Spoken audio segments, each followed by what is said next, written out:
Hello and welcome everyone to Spreading the Nerd, episode 14. We've got some fancy new things to show off, like a new intro there and stuff. So we got a little bit of housekeeping to go over, but yes, it's kind of new. So if we make some mistakes here, or if I make some mistakes here, definitely blame me as I'm just learning all this fancy new stuff. But gone is the like very low resolution icon that was on there for the thumbnail. But yeah, now we're back to something a little bit more classy. So but anyways, how are you, sir, Rick? I'm all right. Really kind of had to hit the afterburners to get home there. It's all right. Our restaurant uh, trip lasted longer than it probably needed to, but doing all right. How you doing? Glad to see you back. It feels like it's been 10 million years since we've done a podcast. I was thinking that the beginning of this week, I was like, because I missed last week, and which I was like, it's fine, whatever, it's not a big deal. But I was like, man, I actually really missed doing it. So yeah, I was definitely looking forward to hopping on and getting back to it, especially once I got some of this stuff sorted out. Like I said, I'm still learning it, so it's day by day, but it's better than what it was for sure. So I'm excited about that. We got to keep up with the expedition with their fancy new graphics too. Yeah, I know, all kinds of stuff. So yeah, before we get into anything, actually, you know what? Before I even get into housekeeping or anything like that, you had mentioned food. Before this, I just want to say one of my biggest pet peeves. I went into the kitchen, saw some chips and dip, and I was like, hell yeah, I'm going to pound some chips and dip. I freaking love chips and dip. And open up the dip. Dip is fine. Open up the chips, fucking crumbs. The whole bottom, just crumbs. I was so mad. So mad. But anyways, yeah, brief housekeeping. Yeah, we've got some new thumbnails, some new intros, that kind of stuff. Still learning that. Probably the biggest thing, if you go down into the details of the show, and it'll be in further shows, we are actually affiliated with Rogue Energy now.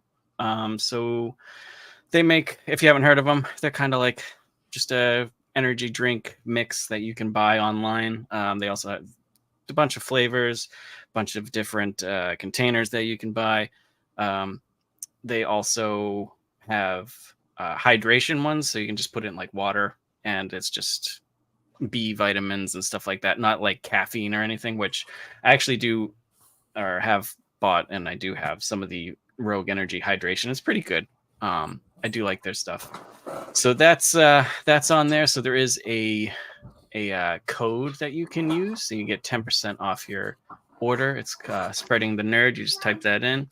You get 10% off your order, and it goes a little bit towards us and helps us out. So I really don't like pushing stuff, and when they contacted me and I talked back to them, they were like, oh yeah, you don't have to push it, you don't have to mention it during your shows every time, blah blah blah. So I was like, all right, that's cool, I'll do that. I don't want to like push things on people, so it's there if you're interested, all that good stuff.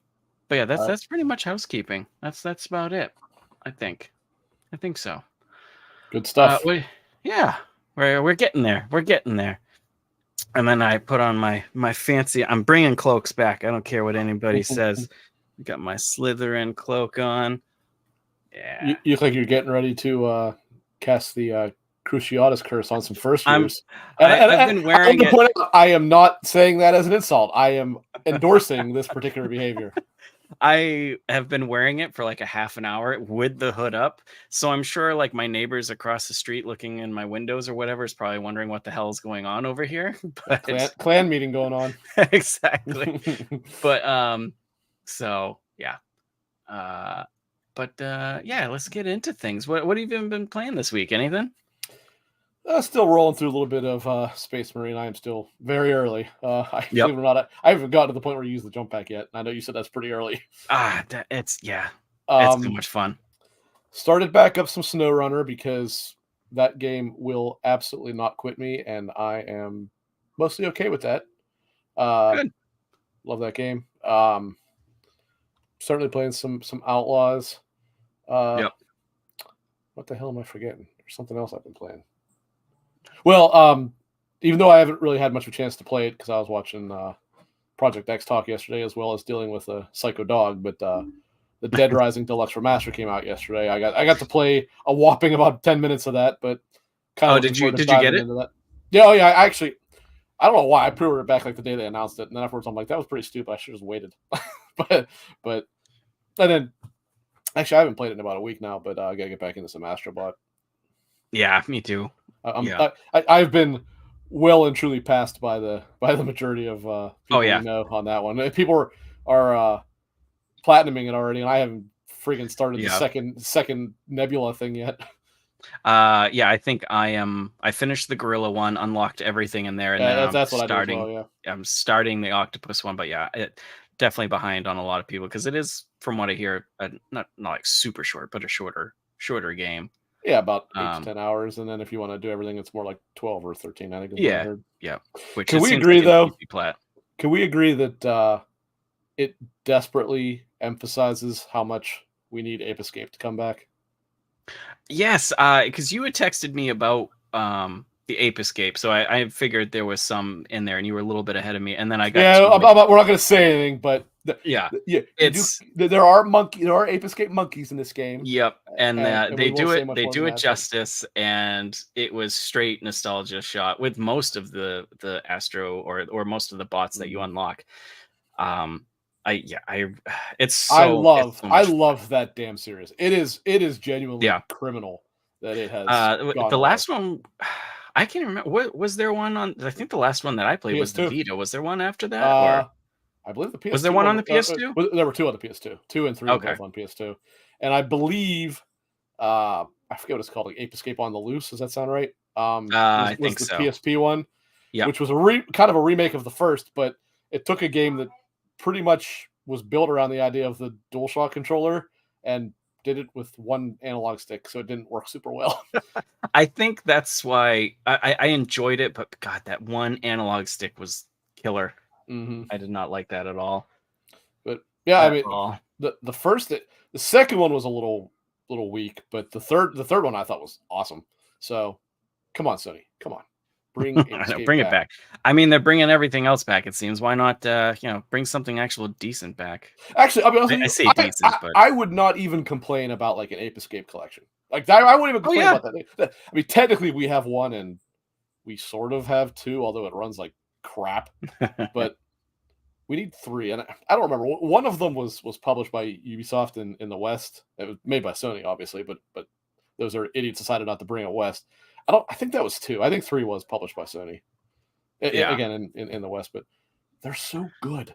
And like, you hit dumb monkeys with hats, with little police siren lights on their thing, and wearing stupid little pants and doing stupid things, and you hit them on the head with a lightsaber, and then catch them in a net. What about that is not peak gaming?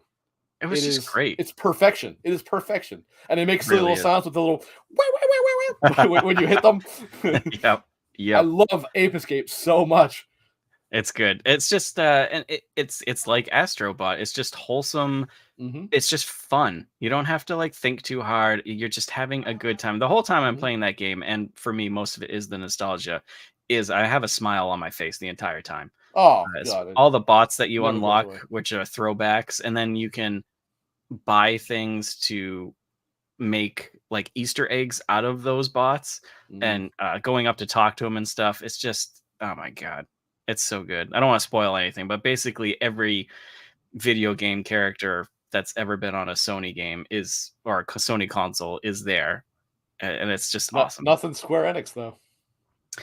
No, not that I've seen. No, they're not in it. Oh, they just straight up said no. It was one of the strange omissions, but I don't know if you saw, but friend of the show as well as one-time guest of the show, Kevin Ainsworth, has come around on Astrobot. He always liked it, but he was saying how he kind of thought it was maybe a little overrated.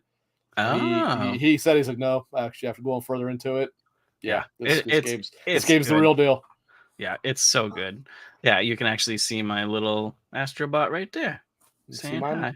Mine's a little bit bigger. Oh, look at that. We have size comparison here, but yeah, right there. Okay, all right. Okay. Anyways, that one's a plush. Is yours a Nintendo? Yours is mine's like a little right? plush, yeah.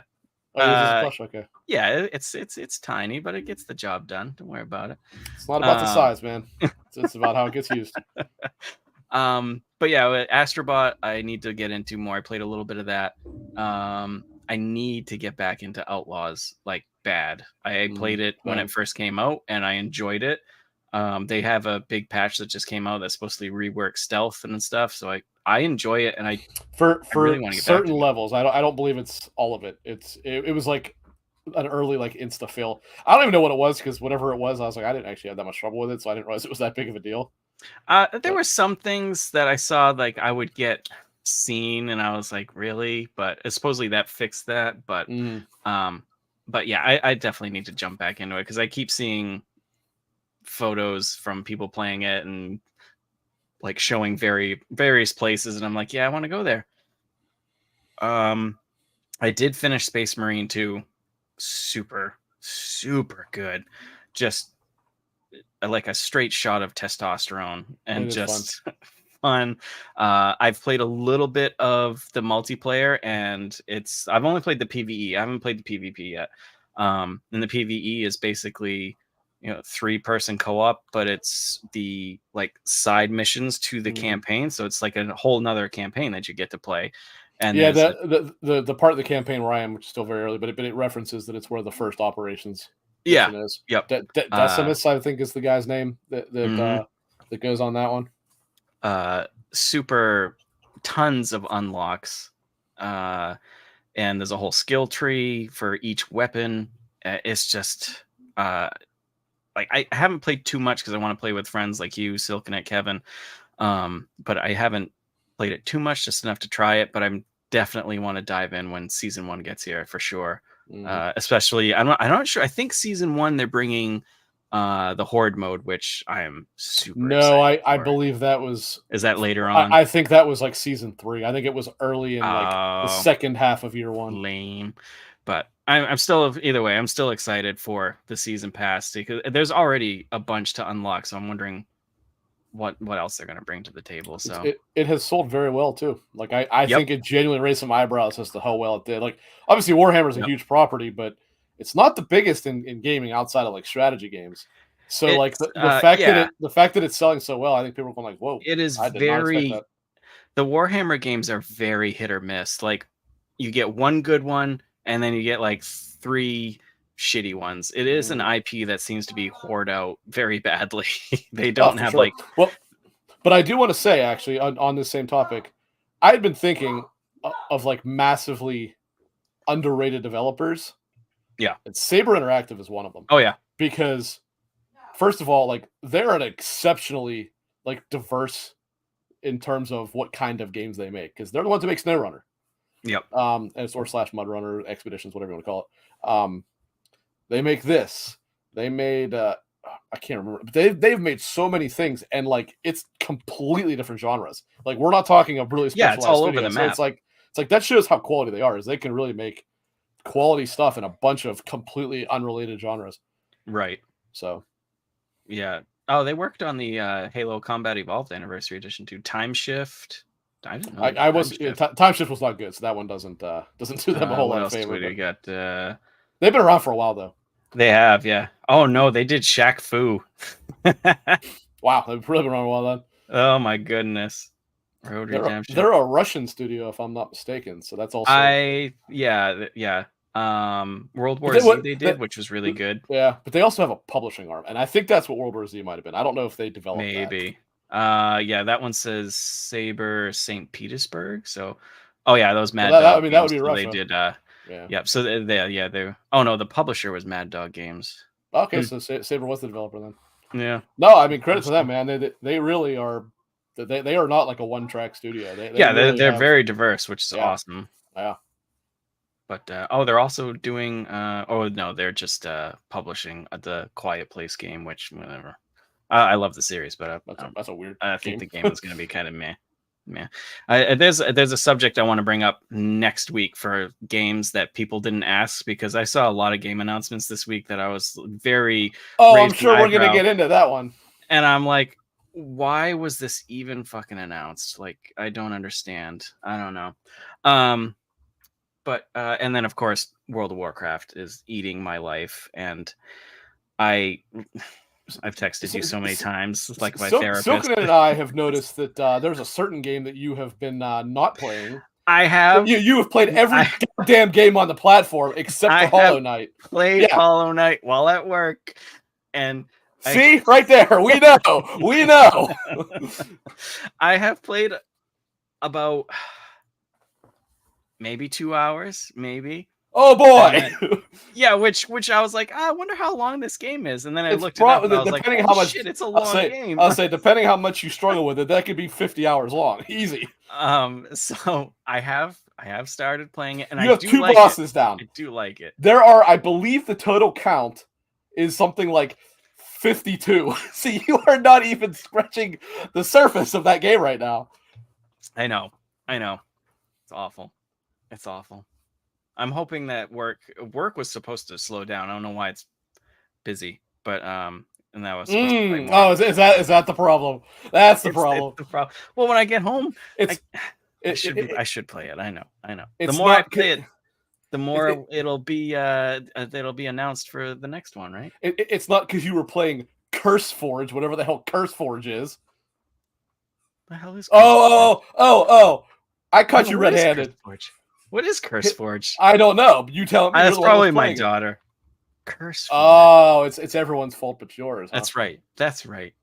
Curse Forge. What is that? I don't know, but you were playing it. Was it yesterday? Soaking it, I think. Oh, you said it's. Oh no, Curse Forge is. Why is it? Oh my god. That's what Discord Curse said. Forge is an add-on for WoW. Oh, for World of Warcraft. I don't know why it's. Just to be abundantly clear, that does not make it more acceptable. Like, it's still an issue. I did not know that was WoW. Yeah, it's an add-on or a program you use to put add-ons on WoW. But yeah, I've been playing a shit ton of WoW, which I love-hate. I love it, and I love the people I play with. But at the same time, I'm like, I should be playing other games and finishing other games. Yeah, like Hollow Knight. But here we are. Ah, God. Yes, that's pretty much all I've been playing. Let's see. What about news? Before anything big that we get into news-wise, anything you want to talk? I know with like Yakuza, Pirates of Hawaii or whatever it was got announced today. Pirates of Hawaii? Is that what it is? No, it's like a dragon. It's not even Yakuza. Oh, anyway, actually. So you're not that. Always be Yakuza. Yes, it is. You're not that far off, actually. That is closer than what I thought it was. It's Like a Dragon, Pirate Yakuza in Hawaii. Yeah. I'm hype already. I'm super hype. It's over the top. I'm not craziness. I was watching the trailer before. We'll get there, Silk. We'll get there. Don't you worry. I was watching the trailer, which is like somehow they made an 8-minute trailer for this damn game. Yeah. Yeah. And I got 3 minutes in before I had to leave, but I'm not gonna lie. I think the series is going a direction I'm not a fan of, because I acknowledge I am in the minority. People love it. When I play Yakuza, I want it to be like obviously it's gonna have the story, which they still do. I want it to be in Japan. It doesn't have to be in Kamurocho all the time, but I want it to be in Japan. Right. Yeah. And now that we keep getting them in Hawaii, I'm like, I don't want Hawaii. That's not what Yakuza is. I'm wondering if this one is going to be like the offshoot, it might be that like zombie one that there was. What was that? Dead. Was it Dead Cells? I can't remember. I think so. Dead Souls. Dead Souls. Which I never played that one. I did. It sucks, but I bought it anyway. I heard it wasn't good. Yeah. Now, mind you, Infinite Wealth right now is my personal game of the year right now. However, I would like to see it go back to Japan.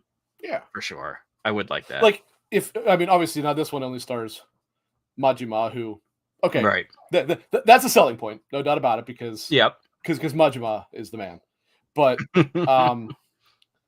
if you had like Majima in, well, no, because you don't want him separated. But if you had one character in Hawaii and like the other one constantly in Kamurocho or Sotenbori or Yokohama, I don't even care, Yokohama, whatever. Something in Japan, not in America.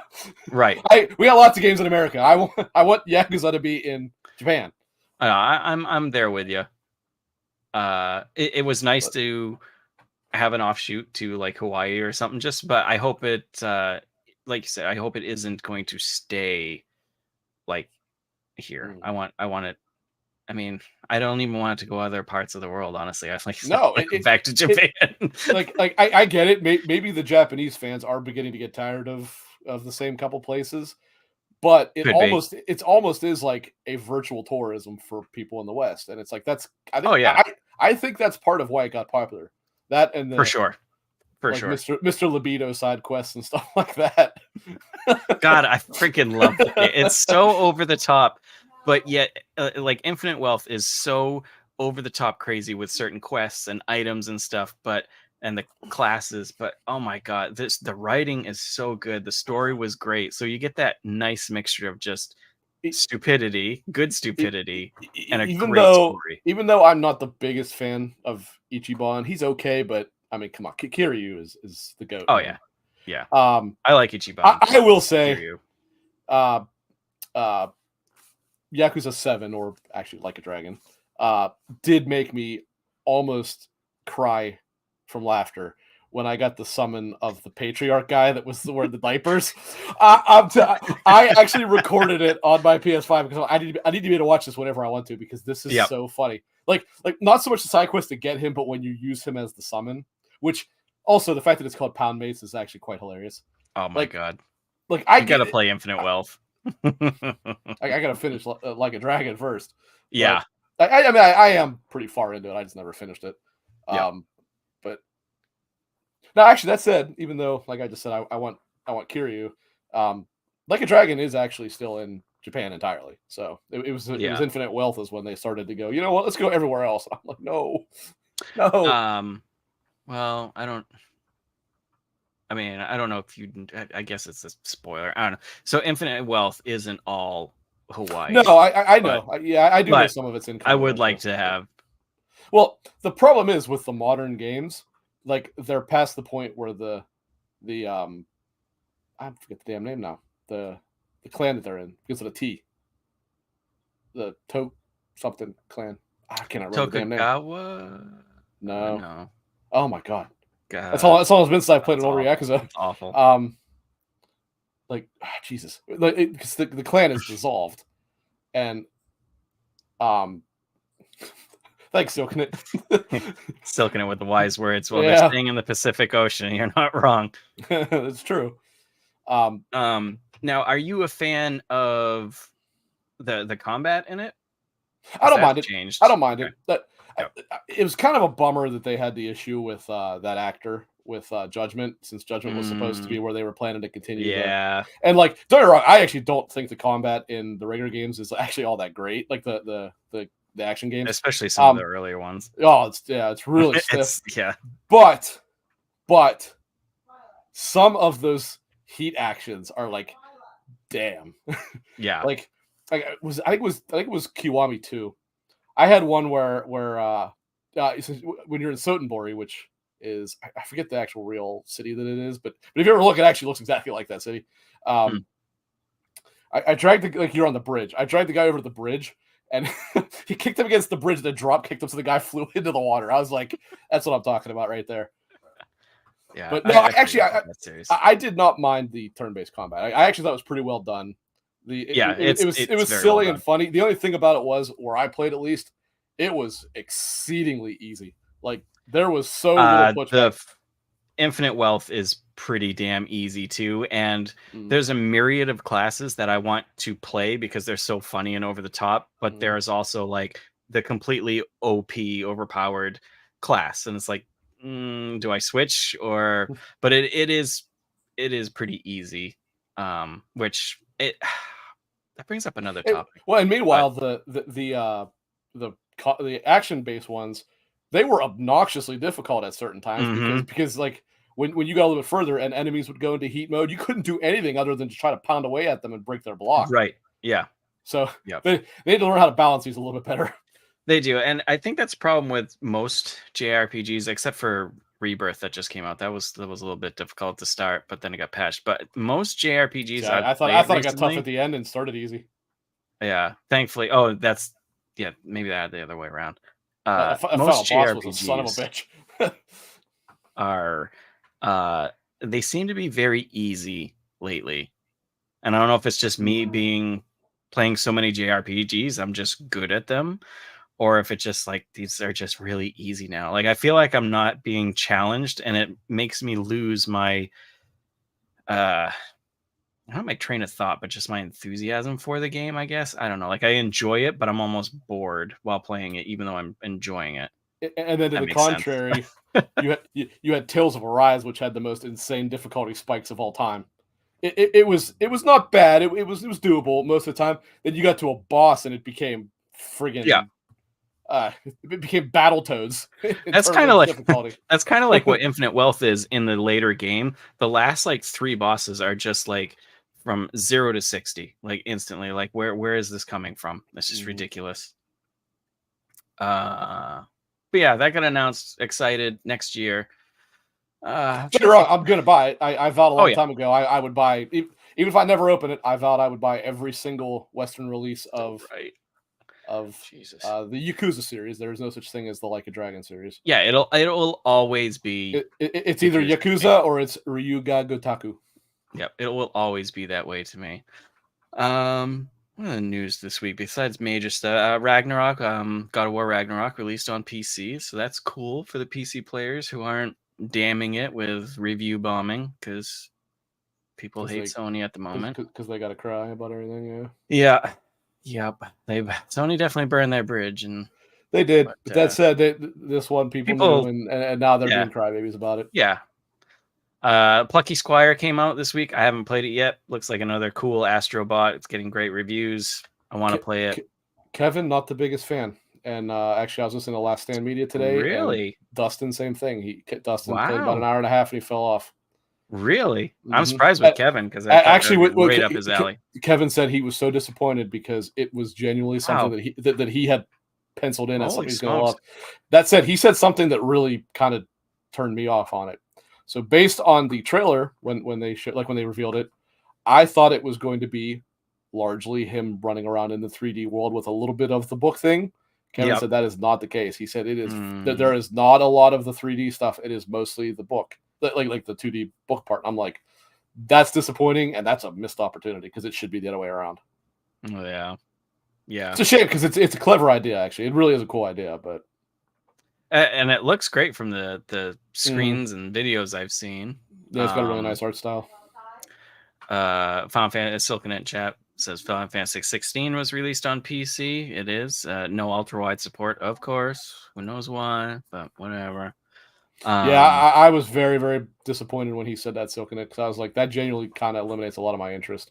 Like, I have the Devolver Digital announced the deluxe edition physical copy that has like an art book or something like that. So I ordered it on Amazon. It comes out in like November. I actually think I might cancel it. I don't think I might cancel it. Yeah. Yeah. And it's on PS Plus, right? I can't remember which tier. Extra. Okay. Yeah. I couldn't remember what tier it was on, but let's see. I'm trying to think of what else. A bunch of Dragon Age Veilguard stuff dropped, which we'll get into later because that's kind of what spawned this main theme that we're going to get into with the hair and cloth physics. But from pretty much every video I've seen, a lot of people are happy with it and happy with the changes that BioWare are doing. And from what I've seen so far, I am also very happy. And that went from a game of I'll play it because I've played the other Dragon Ages and I'll just play it, to probably one of my most wanted this year now. It looks so good. Silking it absolutely on the ball here, because that is 100% correct. When I saw IGN's preview of Flight Sim 2024, I was like, damn, there is a lot they added to that compared to what 2020 was. If you had asked child me that I would be interested in Microsoft Flight Simulator, I would have laughed all day at you. And like you said, I watched that preview as well, and I was like, damn, I want to buy a whole setup and I just want to fly. And I don't know if it's because I'm getting old or if it just looks like they just went absolutely ham on this friggin' game. Like over like every single helicopter landing pad in the world is in this game. Like over like 80,000 helicopter 80,000. pads. And that It's just includes nuts. all. I believe the IGN guy said 1,900 oil rigs. They're helicopters. Which is I was like, awesome. that's wild. Actually, I would not have ever thought cool. that. Yep. So yeah, I am definitely interested in that too. Of course, I think that comes out November. I think. Yes. So it's just like, there's too many goddamn games. Too many games. Well, the nice thing about that one though, unless you genuinely are trying to like really truly learn how to do it and like you can turn off all of your assists and stuff like that. That is something you can hop into and out of. Right. Now, that and just said, like when you're like me and you mentioned about wanting to have the setup, and I do have the setup. I showed you I used it to play Mech Warrior for a while. Yep. It is a pain in the, it's not that big of a deal. I got those like brackets so I can take them up and put them down easier. But when you put it up, you just really don't want to take it back down, you know, in case you're going to play it again in a couple days. That's why that wheel is still sitting there. but no, I'm based on like that career mode that I had no idea they introduced that. I'm like, that's super duper cool. That's what's super exciting too, is the career mode. So it's actually like a game. When they had, announced the game, they announced that it was going to have like missions or whatever, but they didn't go into detail. They just showed like what do they call this? Like bush, like the firefighters where they drop water on but they showed. I also showed some like Coast Guard rescue and stuff like Coast that. Guard rescue. Yeah, I'm like, that's kind of cool. They're probably just like little things though. Then when this guy said what the career was, I'm like, damn, there's genuinely a lot to do here, because it's like you like get your license to do all these different things. You know, and in each discipline, obviously, there's going to be special things to learn. I'm like, that is really impressive, actually. Yeah, I thought if they even nail it on a base level, that is impressive, and they really deserve a lot of accolade for pulling that off. When I first heard about it, when they first like announced it a while ago, and they showed a video, I thought it was going to be very tacked on. Like here's a mission, one mission here type of thing, but it does look like they're really trying to flesh it out, which is amazing. Let's see. Netflix dropped the Splinter Cell animated series trailer out of the blue. I didn't know that was coming. Devil May Cry. And Cyberpunk, baby. Devil May Cry. I mean, I'm more interested. And Devil May Cry, yeah. I'm way more interested in Devil May Cry even than I am in Cyberpunk, and I love Edge Runners. So, yes, because I think the Cyberpunk one they're doing isn't going to be an extension of Edge Runners. It's going to be a whole different new. But based on how Edge Runners ends, I would assume it does not continue the story. So I'm wondering if it's going to be like the same art style and stuff too, which I loved the art style. So but definitely. Yeah, they didn't say if it's the same art studio or not. They did not. They didn't. So that's But what else? Before the major stuff? I really can't think of anything else, really. So I guess one of the big things was the ending. The ending hurt.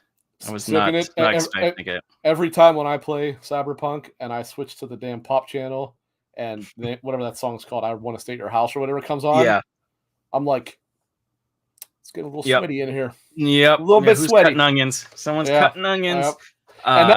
Did you guys know?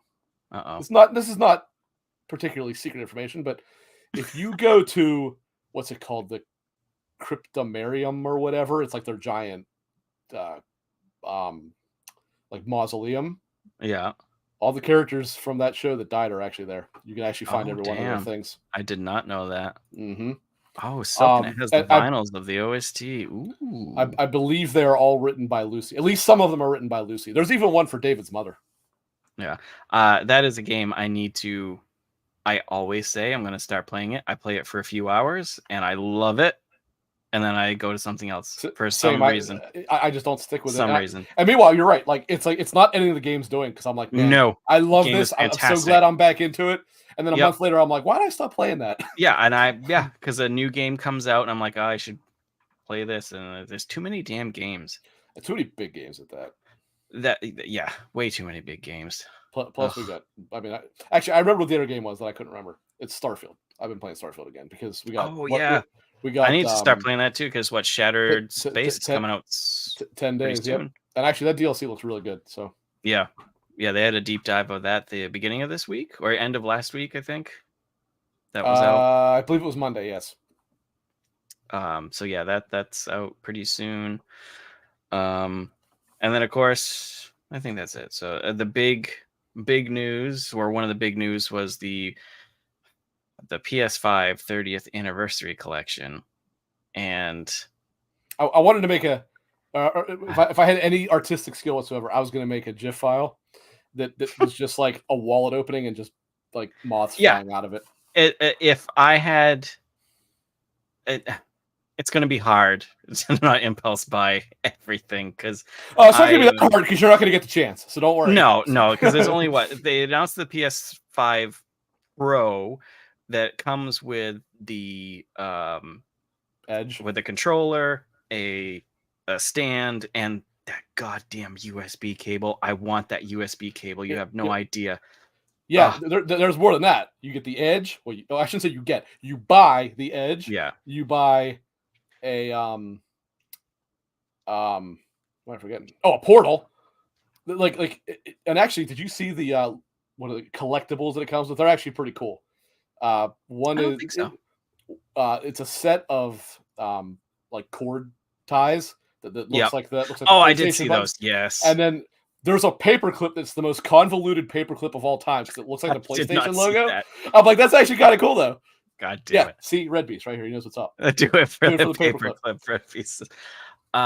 You know that bunch is going to be over $1,000 at least. Well, it has to be because if they don't mark it up itself $1, is $700. If they don't mark it up $1 because of being the 30th anniversary set, which they're going to, you got $700 for the Pro. The Pro. You got $200 for the Edge. You got $200 for the Portal. You got what am I forgetting?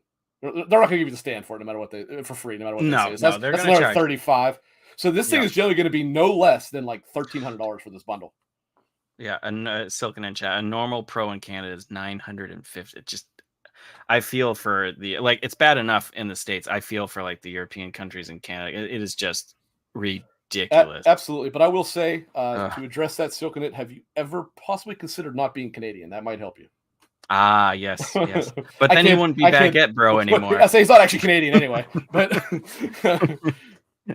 it is brutal. It is brutal. I probably because there's only 12,300 or something of these units that are going to be sold, which scalpers are going to, and at least 12,000 are going to be scooped up by bots and sold for $14,000.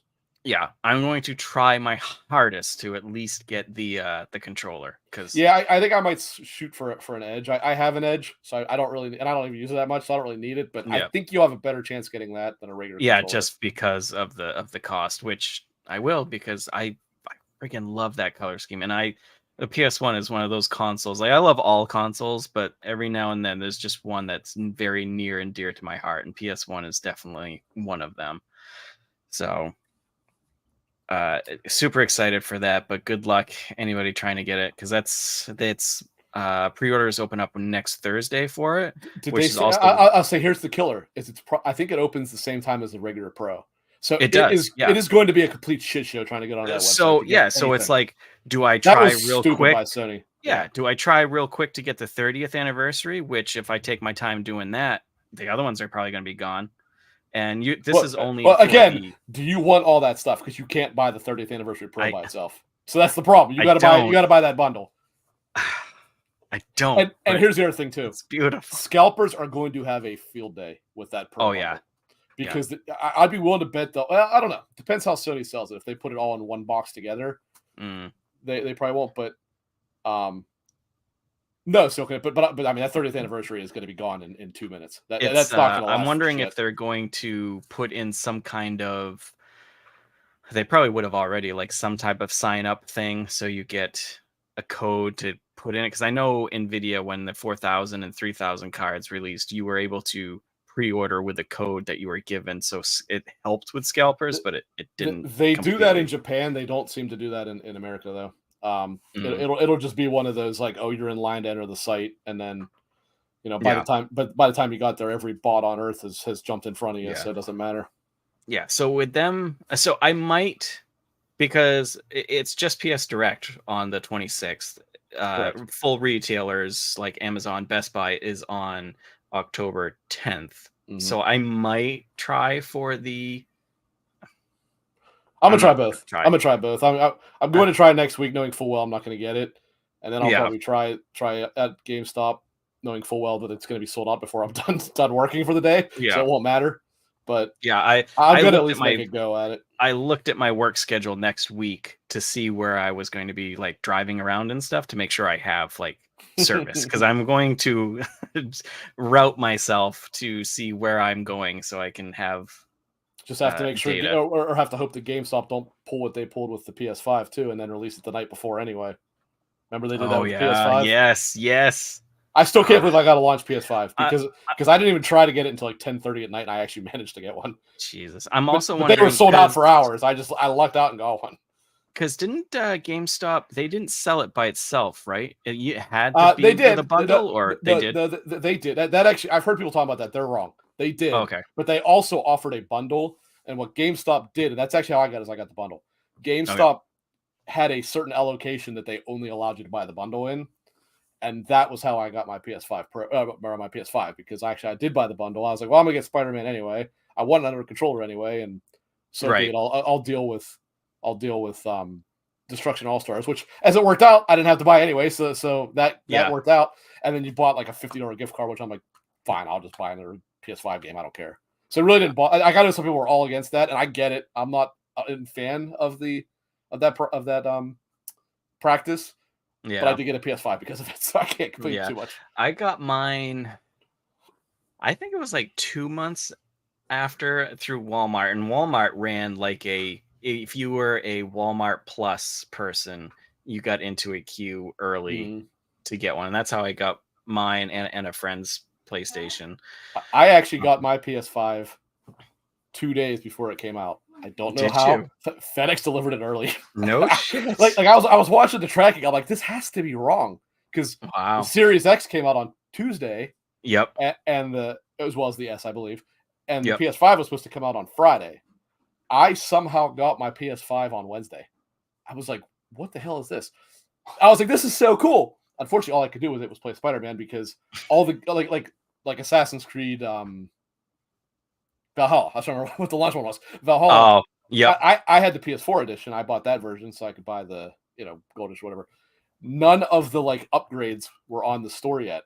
And if you somehow got it early, the servers were obviously not quite set to work right. So like shit was all screwed up. But I should have I'll bet you I should have a Miles Morales platinum trophy from a couple days before the PS5 actually. Nice. I did get a Series X on launch through Microsoft, but yeah, no such luck with the PlayStation. But it didn't take me long to get it, so it wasn't that bad. Not like the Nvidia 3080. I was on a wait list for 6 months for that, and I finally got it. And I was like, Jesus Christ! Because of what a cluster that was when I bought it. It was right in the middle of COVID. Yep. I was like, this is even more reason to buy a pre-built, because you could get. A pre-built was great, and that was what I did. I got a pre-built. I selected the 3080 because I went through iBuyPower, so I could customize it. And it said you could put a 3080. It's just going to add like 6 weeks to the wait time. I'm like, I don't care. 6 weeks is fine because and actually, it ended up being nowhere near that. I want to say, because it quoted me like, after I bought it, it quoted me like, I don't know, 8 weeks to get it. I'm like, man, that's gonna be a long wait, but it is what it is. I think I got my computer in like 3. Nice. Yeah, a couple of my friends, all they needed was the card. Like me, all I needed was the card. But they ordered a pre-built because prices of stuff was so sky high anyways. So they would order the pre-built, take the card, and just sell everything else, and they were still fine. And like the PC builders, they were always allocated certain amounts of shipments, so they didn't have a problem getting it. But the deal was they are not allowed to price gouge from it. Right. So they could only sell it at, and that's like, it's like that's why you're able to get it without paying $90 trillion for a for a 3080. Were so ridiculous. They were out of control. And now the regular prices are just out of control. Yeah. I don't even want to think about the 5000 series. I don't even want to. I don't want to think about the PS6. That's gonna be $900. Whatever next generation of gaming software or hardware is going to be rough. Gonna be rough. Yeah, people better be ready. Yep. But yeah, going back to the PS 30th anniversary edition, I know it's stupid, but out of everything, I want that USB plug that looks like a memory cord or a memory card.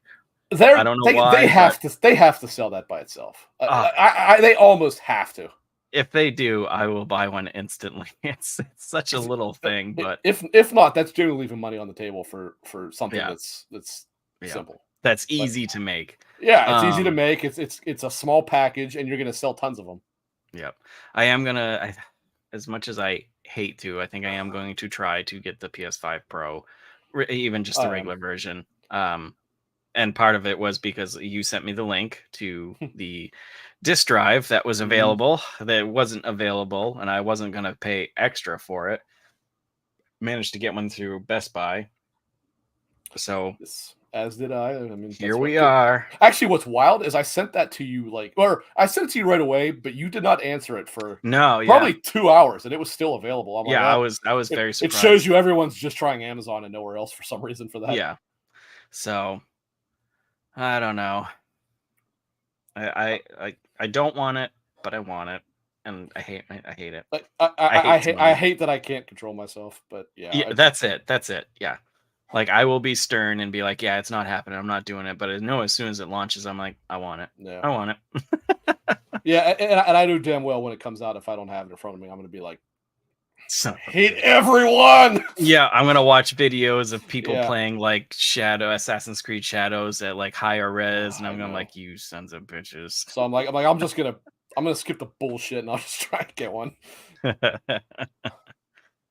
Looks like Silkenet's gonna try to go for the 30th anniversary. Good luck. Good luck, brother. I genuinely hope you. I assume he said Pro. Yeah. Well, again, you can only get the Pro in that bundle. Like, you can't buy the Pro. 30th I think you can get. There's a slim model too, but I don't know how many they're making of that. I don't know. I don't know if they said that. Yeah, but I assume almost all of that's going to be tough to get. Yeah, it'll be But if I buy a PlayStation, it's definitely not going to be a same thing. It'll have to be the Pro for sure.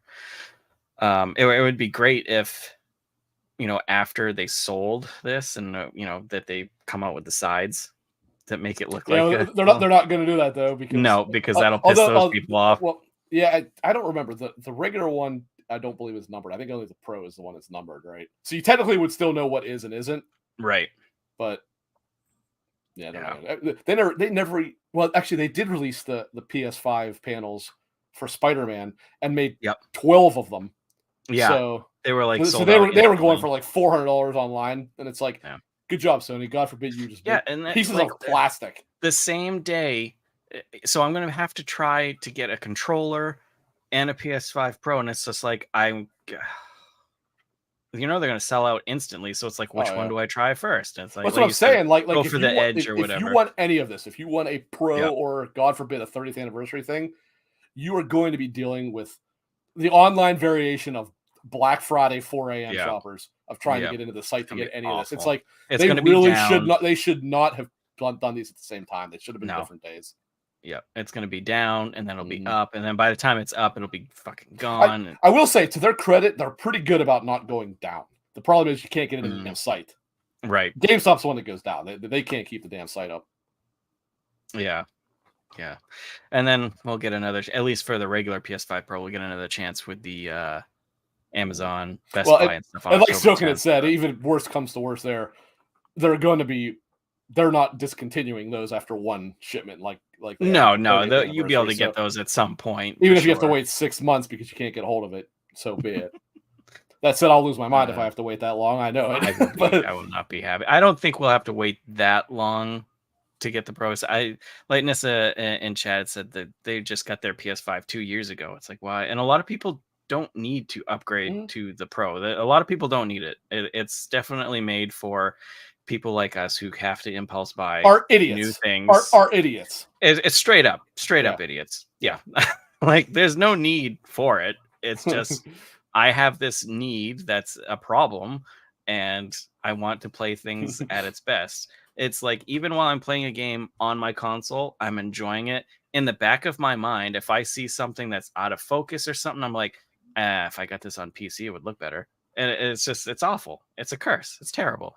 Yeah, I mean, I kind of deal with the same thing, but by the same token, like there's certain things I want to play certain places, like Yes. Outlaws. I'm like, I know for a fact I should get Outlaws on PC. I don't want it there. I want it on PS5. Actually, technically, I want it on console. I couldn't decide where I wanted, and then I ended up going with PS5. Yeah, there are certain games, but I was like, that's not a game I even want to play on PC. Yep. No, there are certain games I want to play on consoles. Usually, like open world games, like Assassin's Creed, Outlaws, Grand Theft Auto. I'm gonna want to play on console. So I saw Red Beast said this. To my knowledge, Pisser, as it's been dubbed by many people, I don't think that works on PS4 games. I think that only works there's on some PS5. Type of frame boost, but I don't think it's because of I assume that's because of the extra GPU power. Yeah, Red Beast in chat. I want to hear more about the PSSR being. It sounds like I'm like pro-Russian there for a second. Being applied to PS4 games, but yeah, I'm pretty sure it is just because of the GPU boost. They can do it to old games. We did get to see the Pro in action with the Final Fantasy VII Rebirth, and it looked good. What's amazing though is it still doesn't look as good as it should, to be perfectly honest with you. Oh yeah, but that may not be the fault of the system. That might simply be Square Enix's implementation of it. And it could be, plus it's, you're watching it online, so it's not going to be full. So it probably will look better on TV, but I wasn't going based off of that. I was more going. I watched the Digital Foundry thing, and it like you could see where the upscaling is happening because it does have some less than perfect image quality, if you will. But the reality is, it doesn't look like someone rubbed Vaseline on your television when you're trying to look at someone's face, and it runs at the smooth 60, and I'm like, why is this game selling this to me? I've finished this game. Terrible. It's probably the worst game I have seen in performance mode. It was awful. It was up there. It was awful. Actually, hair and faces were just Another one. I didn't play it this way, but Alan Wake 2 was bad in performance mode. Oh, I didn't play it on. I played it on PC. So Remedy themselves came out and said like they made the game to be played at 30, and people still insisted on playing it at that. It's like, guys, they're giving you to use this. And Alan Wake is a game that is perfectly fine at 30 frames per second. But horror games, this is going to be a hot take incoming. A hot take to some people, but horror games typically work better in 30. Now, I do play like the Resident Evil remakes. I do play them in 60 or whatever they call them, but because they tend to be a lot faster. But like Dead Space remake, I played at 30 because I'm like, this feels more like a horror game. Like it feels more deliberately paced at this. And now, actually, to their credit, that is not because performance mode was bad, because it wasn't. Performance mode in Dead Space was actually quite good. But I was like, this feels more like, it feels more like almost like the pacing it's meant to have at 30 to me. Yeah. But yeah, it definitely does feel like that, because I started half replaying Dead Space 2, and I fixed it so it can run 60 frames, and I was like, it actually doesn't feel right like this. Sorry, what game was that? Dead Space 2. Oh yeah, you're right. Yeah, what was I supposed to say? I just didn't hear you. No, because I did the same thing.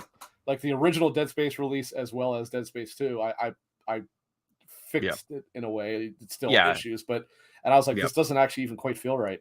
Yeah, no, it felt too smooth, and it got rid of that, I don't know, like scariness, almost like a scariness factor of it type of thing. Yeah. Speaking of scariness, it's almost like I don't know how you describe it, but this choppier animation is part of the intentional image of something like that. You know what I mean? For sure. It just popped in my head. I think we pretty much all knew it, but Silent Hill did just, I think it came out officially said that it is a timed exclusive to PC and PS5. Yeah, I didn't even know it was launching on PC. I knew it was coming eventually, but I didn't know it was day one. Yeah. That's another game that I want to play on console. I don't like playing horror games on my PC just because it's not, I don't feel too there's too many bright lights around me with my PC. So when I play a horror game like Dead Space and stuff, put it on the TV, all the lights are off, headphones on, as it should be. Now that we beat PS5 to death, because I know I wasn't here to talk about it last week, so I wanted to talk about it a little bit. Yeah, so, no. If you had not, I was intending to ask you your opinions to get them out there on the Pro. That said, we are not done pissing on Sony yet. I don't know if you're ready to get there yet, but we have things to say still. I think we should get there before Dragon Age and our whole hair physics thing. All right. So, would you like me to start since I sent the link to you, or do you want to say something? I'm just for any just to throw it out there real quick to give my 2 cents, because you'll know more about it and such. And I watched a few videos on it, but Concord, more information came out that the game did not cost $100 million, but ended up costing $400 million, and it just absolutely baffles me that after $200 million was put into it, somebody looked at it and said, we should put in $200 more million into this. And I am just flabbergasted at it. I think it's now the biggest flop in gaming history, because it only sold 25,000 units. And technically it sold 0, but yeah. And to set this up, so on today's Patreon, it'll be available, I believe, on Monday for anybody else, but episode of Sacred Symbols from Last Stand Media, Colin Moriarty, and this video, like 9-minute excerpt, had been making the rounds on Twitter. I saw tons of people commenting on this. Colin Moriarty had a source. He obviously did not disclose who it was, but he said it's a source that he absolutely trusts, that worked extensively on the game, said that the actual total budget was closer to $400 million. Now, a couple things about that. Number one, that does not include Sony's cost of buying Firewalk. That is the game, not the studio, the game. Okay.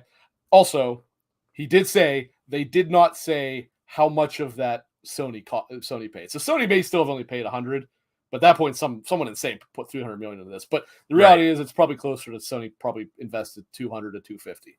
And apparently, much of this cost was incurred by the fact that 18 months prior to release, it was an absolute disaster. So they had to outsource all kinds of things to get this brought up to snuff.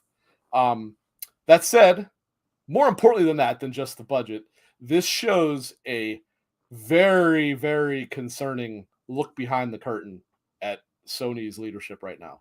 Because I had been a bit of a defender of Herman Hulse, because I always thought he did a really good job at Guerrilla. This is not a good look for him, because evidently he was the one who was like a hardcore champion of this. And the exact words were, Concord is the future of PlayStation. If that's the case, you better be really afraid right now, Herman, because you're not going to have a job very long. Because there is no Concord. Were saying it's like they wanted it to be the Star Wars of video games. They wanted it to be this giant cross-media behemoth. And they wanted this to be their premier franchise. And it's like, what about this did you possibly think was going to be that? Even outside of, the 2020 hindsight, because it bombed so hard, what about this made you believe that this was going to be your giant cross-media conglomerate? Right. And then there was some very, again, concerning stuff about how it went behind the scenes, because apparently the term that was used, and Ethan Gatch, who I don't care for, but he is the most anti-Colin person that's in the industry, one of them. He said he shared and talked about this and said he can corroborate this comment because he heard the same, which was there was an insane amount of toxic positivity around this game.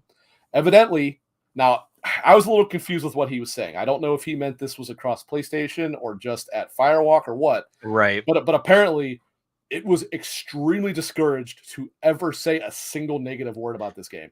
Right. You had to act like this game was the next coming of Christ. It wasn't like being extremely toxic. It was, you can't say anything remotely like, oh, maybe we should fix this a little bit. It was like, no, You cannot say anything bad. And you can see where that is starting to seep into the industry in a lot of ways, because obviously we don't see everything, but you can see where there's a lot of developers right now that are not taking any constructive criticism at all.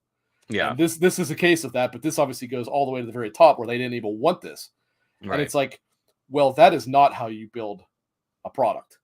You need criticism. Yeah, you have to. You can't refuse to accept criticism, or else it's not a bad thing. Because, hey, guess what? If you hadn't refused to accept criticism, you know what might have happened? Maybe your characters wouldn't have looked like shit. Yeah. Right. Look at Sonic the movie. If they didn't listen to it, we you wouldn't got a better be product because they 3 listened Sonics. Yeah. It's just no, Silken. I'm not talking about anything about Naughty Dog. I don't know. Actually, I don't know what you mean there. Yeah. But there was another point about it I wanted to make, but I don't know, Red Beast. I've been waiting for Rick Hogue from Hogue Law. He said he's going to obviously be doing a pretty big thing. I'm sorry, that was not about this. That's about something different. Yeah, so I never mind. Ignore what I said. I cannot comment on that because I don't know. I have no idea.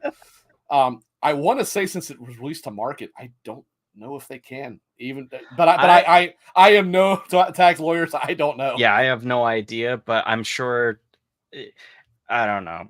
I'm sure they're going to try, and there is, because of this costing $400 million in total, and this game's not coming back. It's not coming back. No, it's dead. It's done. It's dead. Some people were thinking, and even I was thinking, like, maybe after it goes away for a while, if they do a little bit of development, some extra characters or changing characters, maybe it could come back. There's no way they're dumping more money in this. No way. It's done. It's awful. Still gonna chat here about the can do no wrong, so no criticism. Look at for the journalists. Yeah, I'm not on your side on that one, Silken. Sorry, I don't agree with you at all. But to each his own.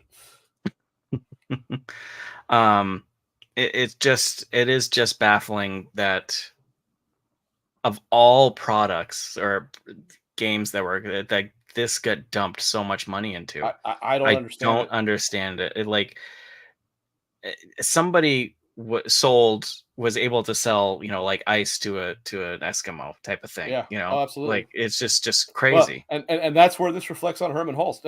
Ultimately, it's Jim Ryan, because Jim Ryan greenlit all this shit and cut the check for Sony. And between this and Bungie, cost Sony an awful lot of money. Yeah, but evidently Herman Hulst is the one that pushed for this, and it's like, well, now you got a lot to prove. I'll stay on my hill. I'll stay on the hill that it was good 100% of the way through the game. I'll stay on my hill that Last of Us 2 was good up to 80% of the game. I liked the entire game. I thought it was good. But to each their own, and that's fine. Yeah. You were certainly welcome to that opinion. I know a lot of people that insist it should not have had the final. There's a lot of people out there that do not like the game in general. No. Yeah, but a lot of people who do like it, they said they don't like the final chapter, and I'm like, well, if you don't have the final chapter, you don't have the game. You don't have the story. That's what it was entirely building up to. Red Beast in chat says, I swear to God, it makes you wonder about the quality of the Last of Us faction game if they passed on it and Concord got the green light. Well, word on that is that it was canceled because they couldn't find a proper monetization system, not because of the quality of the product. Yeah, which I don't know. I don't know. I'll tell you what the proper monetization system was. You sell it for $40, and then that's it. It's The Last of Us. This is The Last of Us. Would have bought it. Concord. People would have bought that. That's right. It's a solidified IP, and you still could have Sure. Never say that word. After it got released with outfits or all that stuff. Other weapons. That's what they did with Last of Us Remastered. Excuse me. They had like 2 different weapon packs, which, I mean, the multiplayer was popular in that, so people did buy it. I liked it. Yeah, so did I. It was actually well done, and it fit into. So I was really looking forward to the multiplayer, like, standalone, and of course I got whatever. I'm still sad about that because I actually was really looking forward to that. I was really looking forward to it, because it wasn't super revolutionary, but it was just really good. The Last of Us multiplayer, where you could like link it to your Facebook or something, and your friends would be part of. Yeah. Well, it would change the name of your It's like cool. people. Yeah, it was just little things cool like that. When I saw certain people come, I'm like, well, now I have to let this person die. Damn it! I don't want my community to die. You ain't being in here with us. Yep. Oh, for sure. And then I would like wait and like replay, and I was like, oh, that's a friend that I want in here. That's the thing. So it was good, and sadly, we of course got shot down. Sadly. God. And then we had a couple other Sony. Well, we had technically not announcements. One was a leak, and the other one is a rumored leak. Would you like to go into that? The there's words. Remake of remaster. Sorry, of Horizons. What was the first one called? Horizons Zero Dawn. Zero Dawn, which we don't need it. This is stupid. It's a waste of resources. And you bet your goddamn ass I'm going to play it because I love Zero Dawn. Oh, I'll play it. That's it. I want to be abundantly clear. I fully expect this to be like a $10 upgrade. So it better be an upgrade. If it's a minor difference and it so does, I'm not going to buy it then. But if it is like if it's like a Last of Us 2 remaster, if it's like a $10 upgrade, I'll pay $10 for that. I will definitely play it, and because I love the game, but there's no way I'm paying $60-$70 for. No, I agree with that. No, not happening. And then of course we got the rumored. It's going to be real, but yes. God, a Days Gone, which I don't know why. I don't know why either one. I like the game. So do I. Actually, I like both of them. It overstayed its welcome for me. I thought it was way too long, but I liked it, and I would have loved to seen a second one. Sure, and it had its issues, but you could see a really solid skeleton there of a good idea. Right, and that's what I thought. Really solid product, and it's like. And actually, what makes no sense was Sony's refusal to greenlight the sequel because it sold well. Right. I know it didn't get the best reviews, but that was because of Sony. Like, there's a lot of revisionist history as to what happened there. You know, when you see all these YouTubers that do nothing but rage bait everything and say like, well, they hated it because it was a gruffy male man. Like, that is absolutely definitively not true. They gave it poor reviews because it was a buggy disaster.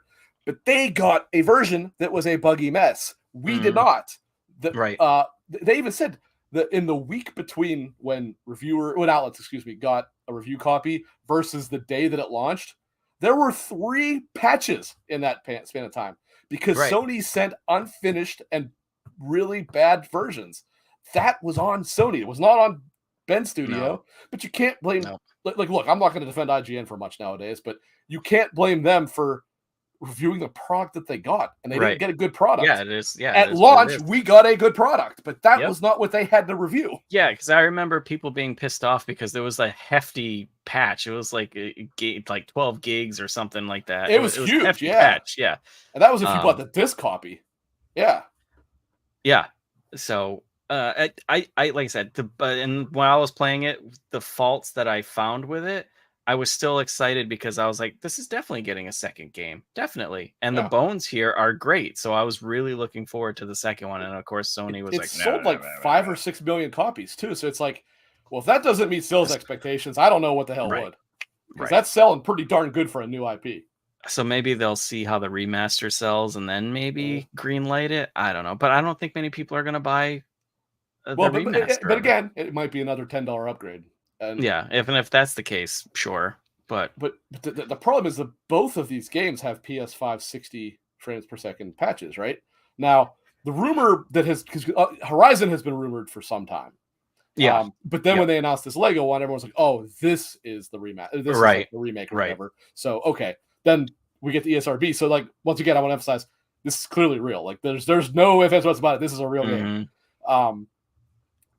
The rumor for a long time had been, and all I'd heard, there might be more than this, but that they were greatly improving the character models, which actually, I'll be honest with you, I thought were pretty good. Maybe the faces could have used some improvement because they're exceptionally well animated in Forbidden West, but they were a little stiff. And I'm assuming they probably will somewhat smooth out combat a little bit. I don't think they'll like add all of Forbidden West like improved melee combat or I don't think so either. But I would guess maybe they'll add like maybe a weapon type or something like that, right? There wasn't in Zero Dawn originally. And hey, for $10, I'm like, you know what? I kind of want to replay that anyway because for my money, good. And I know some people don't agree. I think Horizon has one of the coolest actually sci-fi stories, and it's actively ongoing. It's really good. Yeah, people do not give Horizon's story enough credit. I don't think. I think it is genuinely the coolest part, and that's going up against fighting giant robot dinosaurs and animals and stuff, which is also awesome. So good. I love Horizon. I don't get the hate those games get, but the actual story, if you really pay attention to it, like it takes a little while, especially in Zero Dawn, to get to like the actual story. But when you learn what that subtitle means, it's like that is a cool ass story. It's really good. And I never played the DLC for the first one either, and I heard it's very good. Actually, both DLCs are really good, but Forbidden West is Frozen Wilds is a good bit longer than Burning Shores, but they're both really good. And I mean, obviously, this is going to be setting up for Horizon 3, which I assume we're probably 2 years away. I would guess it will launch on PS5, but it'll probably be at the very end of PS5, I would think. Yeah. And then they can look, if you buy the PS6, you can play it at 8K. Now, but if they were to remaster Days Gone, there are definitely some things I would like to see changed. Like not big change, it's just like tweaks, just quality of life things for me personally. I see Red Beast has said about like adding the detail to the hordes. Yeah, that would certainly be fine. Now, if I remember correctly, now one of the big things about Horizon Remastered is Horizon 1 does have some pretty damn long load times. Even if you put it on in the internal SSD, load times are long. When you compare to Forbidden West, which you could actually, just like Ghost of Tsushima, you could actually turn off the whatever you call it, so it loads in the game automatically because it loads so fast. Like loading into a game, it usually loads in with like a 2-second loading screen. So I'm sure you'll get that.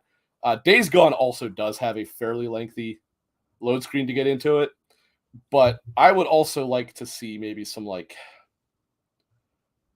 the audio in that game is kind of weird because like it's good, but if you notice, sometimes he'll just start like shouting, like he's trying to shout over gunfire when you're just driving down the road. It's the weirdest thing. Now that you say that, I remember it now. Like you know how Spider-Man has the thing where they must have recorded each audio track twice or something that effect, so that if you're standing still it sounds one way, and if you're swinging it sounds another, so it sounds like he's like losing his, trying to catch his breath while he's talking.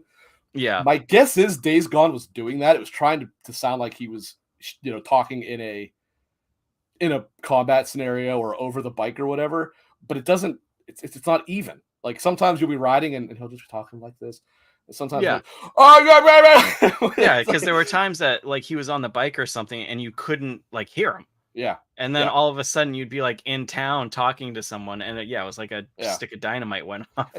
And the best is when he does that when you're like in a stealth section and he does do that. He'll be like, you sons of bitches. Just be screaming.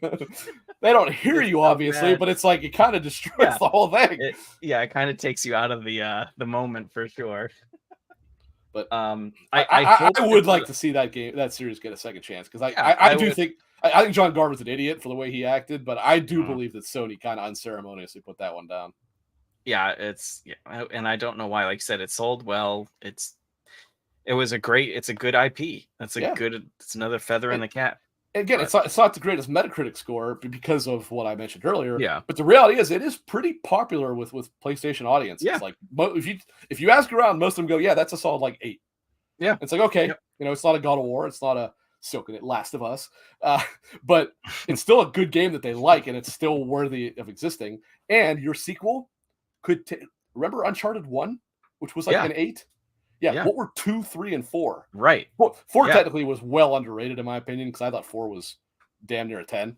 But they're all super. I mean, obviously, Last of Us then came from that. This is what you could have there. This is your proof of concept, and you go, okay, this is a concept that works. Yeah. Now let's refine it and make it what it can be, and then you'll have your 9. You'll have your 10. Yeah. Maybe not. And 10, a lot of people do have that in their mindset of like, oh, Uncharted, so damn good, which it is. The first one, it's pretty shitty in some spots. It's tough to go back to. Yeah, it's tough to go back to. It's really tough to go back to. And so, but it had great bones, and that's what they worked on. And at the time, I loved it. It's just when you play 2, 3, and 4, it is hard to play 1. There was the rumors where actually, I mean, that's what Last of Us Part 1 ended up becoming, but there was rumors of a remake. And actually, I would not mind that. That game's old enough now that a remake would not be a big deal if you did it right. I figure that game came out in 2007, I think it was. So, I mean, it's an older game. Jesus. Yeah, it hurts, doesn't it? But like, yeah, I know. If you somehow took that and built all the stuff from the PSP game, or PS Vita, I mean, Golden Abyss. Since we never technically got that on console, that would be a good way to do that. Remake Drake's Fortune, and have it that when you finish that, now it goes to a flashback. Yeah, that would be awesome. Sweet. And I don't think that would be sweet. Well, people would bitch about anything and everything, but I think if you did that and you remade Golden Abyss so that it wasn't filled with touchscreen crap, I think generally, and you did it well. I think people would be like, okay, this is perfectly cool. We're down with this. We'll pay full price for that. Yeah. You got the bones of a solid release there. I don't know why they don't do this kind of shit. I don't know. It's Sony. Who knows? Yeah. Who knows? Who knows with the game industry, anyways? Yeah. Unfortunately, very right now, to be a platform holder, like the lead of a platform holder, you have to be a belligerent idiot. To their credit, Nintendo are not belligerent idiots; they're just belligerent assholes. But yeah, for sure. And it's so out of tune with their fan base, it seems. So on that note, I think we should go into our main topic. Unless you got anything else? Got anything else? Oh, there was another remake too from the Vita, Freedom Wars, which I'm excited for. That is cool. That's coming up. That's cool. Kind of wish they were doing a little bit more with it, but I get it. Since they're not technically developing it, they're just porting it. But Freedom Wars was a good Monster Hunter clone. Yeah, so I'm excited to see that come. And it was funny. Yes. Yep. I like the what the hell was his name? The propaganda little guy. I that can't dude was names, funny. But I do remember Propa the or something like that was his name. That guy was funny. He would be a good Sony mascot.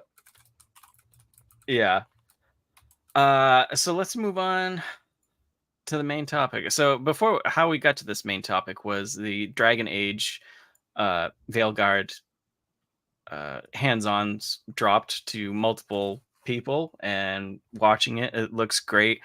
I personally think the graphics look fantastic. I'm not sure where people are saying it's not good looking. I think it looks great, but I also don't think it looks that different.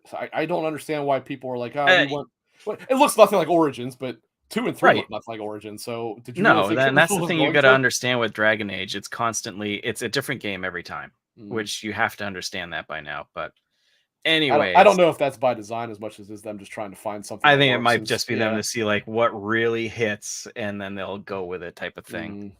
But if you really compare character models from Dragon Age 2 to what we've seen from Veilguard, it's not that off base from that. It's actually pretty similar. Yep. The Kunari look much better in Dragon Age 2. I'll go along with that. But the actual characters, they had a somewhat exaggerated look to them in Dragon Age 2. So I'm I think people were kind of forgetting what that game actually looked like. Oh yeah. You know what I mean? Yeah.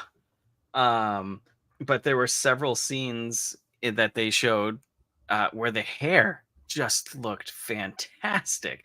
It is genuinely tech that they have not emphasized it. I think other people have noticed, and I don't know why. And it is something that warrants being called out, because it really gives us, if your character is female or whatever, or even male, it doesn't matter, and has long hair, it genuinely adds a level of weight to whatever's happening. Yes. Yeah, during fights, it actually swishes really well. But while just talking in scenes or in cutscenes, the way it lays on the shoulder, and it's not just a black strand or whatever. And it doesn't bounce around real weird like it does in a lot of games. Yeah, it just kind of very naturally and flows. Yeah. And it's more single hair looking, which it just looked really good. And it got us talking about oh man, what other games had really good hair physics? And then we started talking about clothing physics and stuff, and being pissed off about how, you'd be walking and then all of a sudden your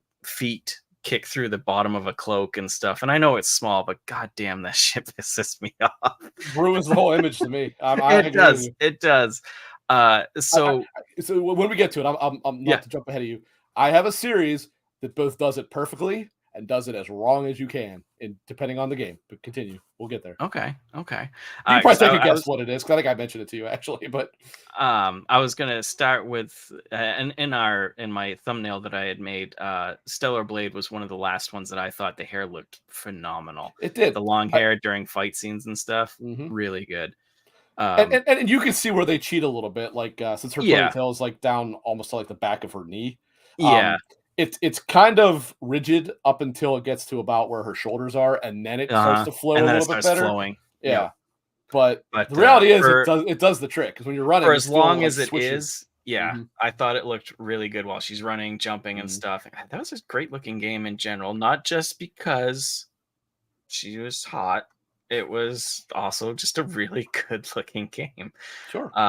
And then one of the games sorry, I don't mean to keep cutting you off. No, go ahead. Just we're talking about Stellar Blade. Like the hair actually, that being long. I know you said you used a shorter ponytail, but I did stick with the longer one. Oh no, I went with long after. Oh, did you? I went short, and I was like, nah. If you really look, like the hair was intentionally that long for a reason, because they used it to create a specific like image of her. Because you know, it doesn't come straight back her head. It's like off to the side here and comes down her right shoulder almost, and like you can see it's meant to almost be like a dividing line of her character model. And I agree with you. Heavenly Sword had an insanely good hair. And actually, Heavenly Sword was a good game. That's another one that I can't believe it's still trapped on PS3. What are you doing, Sony? What are you doing? God. But yeah, the hair in Heavenly Sword was fantastic. That's a great one that I had forgotten about. And as soon as reading that comment, I was like, yep. Horizons is perhaps a little exaggerated, but it's quite good. I mean, I think Horizons is really good. Yeah. So the hair itself clips a little bit, like, because she has like multiple braids through her like long loose hair, but you take that out of consideration, it actually does move pretty. Again, it's very exaggerated because it's very thick and full, but it does move in a pretty believable fashion. Yeah.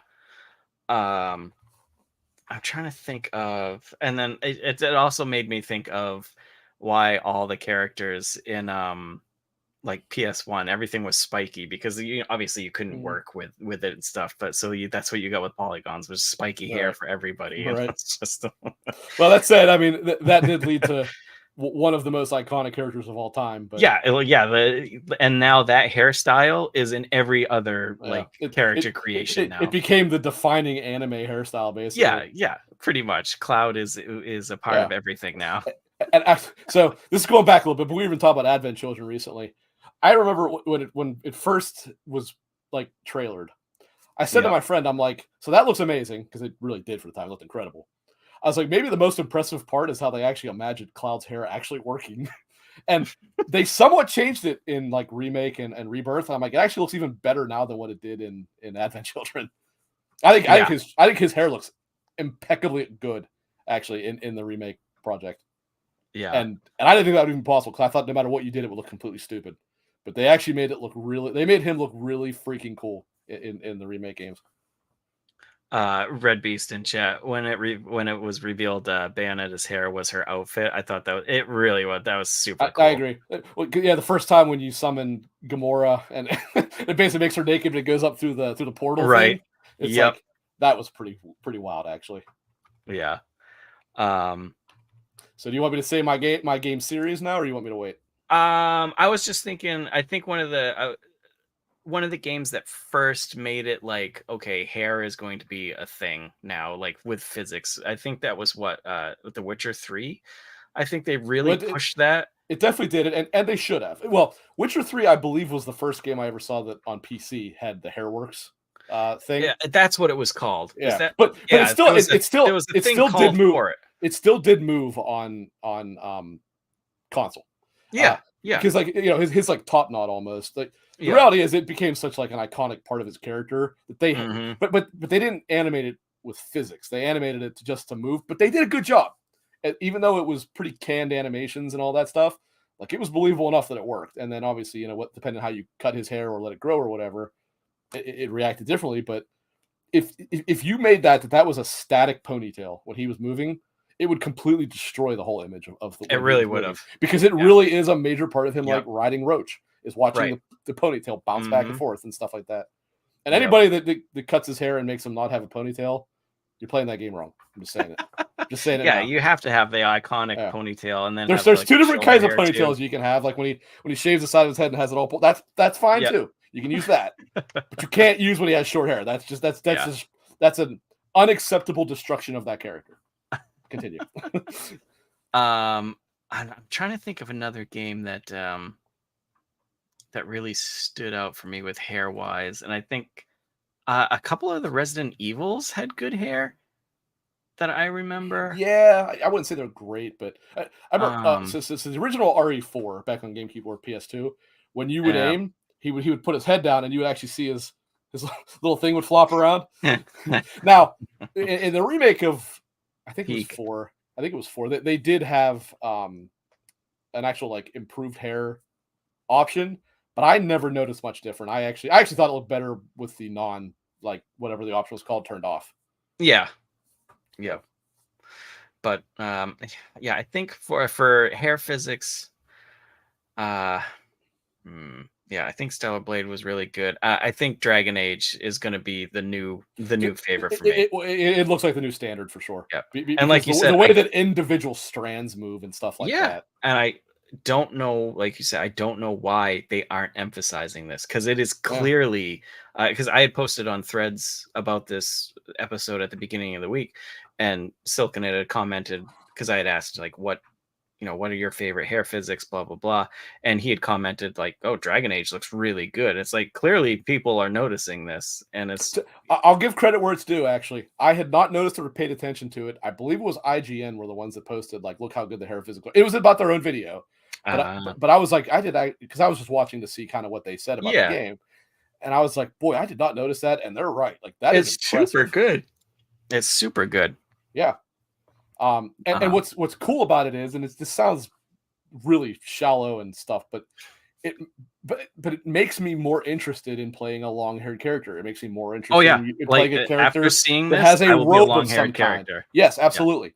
And it's like because I didn't like using something where the hair is static or just not bleed. It's like it kind of takes me out of it. Now I'm like, whether I play male or female, my character is going to at least. If I play a male, I'm probably gonna play female because actually I kind of like the way they look in this game. Yeah, like I would probably play a male with like, a ponytail of some kind. Yeah. Definitely. But in reality, I'm probably actually going to play like a female elf, I think.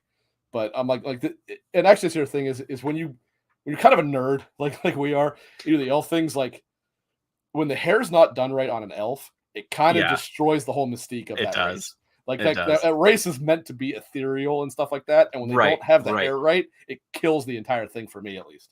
No, it's true. Yeah, because I'm probably gonna be the same way. I'm probably gonna be an elf mage, probably female.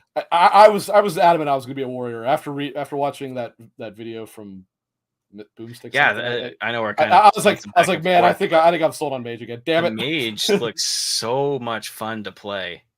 Looks so good. No, Stoken, and I find that an abomination of elf content. The bald elf? No, God. Nissa, we can thank Monsters Inc. and Brave for hair physics getting it. Brave in the movie by I think it's Pixar. I think it is Brave. Yes, it's so good. Yeah. So good for movie wise, definitely. I mean, it was the tech they focus. Like Pixar always tend to focus on something per movie. Yeah, like I remember for Finding Nemo, they said they emphasized how much they wanted to make the light refraction of water look accurate. With Brave, they specifically focused on her hair to make sure. And I mean, I get it. So like that is Merida's like specifically defining characteristic. So you had to make it look right, or else you ruined everything. Yep. But no, even not video games. It's still counts. I say. All right. I can't wait anymore. I got to tell you. All right, let's hear it. What do you got? So the game series that does it both right and very, very wrong is Assassin's Creed. And Assassin's Creed is a series where it needs to do it right. Yeah.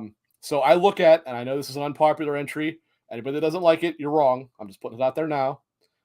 Unity's cloth physics were incredible for the time. Yeah, that's why the thumbnail is him. Unit is fantastic. Oh, is there actually? Is there really? I didn't remember who we had. I knew we had Eve. I didn't realize who the other character was. Yeah. When you would Unity did a lot of things right that unfortunately they did away later, which like the 1-to-1 buildings and the huge and stuff the like parkour. That. Can we just go into that for a minute? The parkour in Unity. To be fair, they did continue having the parkour. Like that part they didn't, but not as good. Like climbing through the trees and stuff. Well, it's because you didn't have awesome buildings like Notre Dame. That's true. Silken it. Anyway, there you go. Silken. There's a good thing about France, right? Assassin's Creed Unity was good.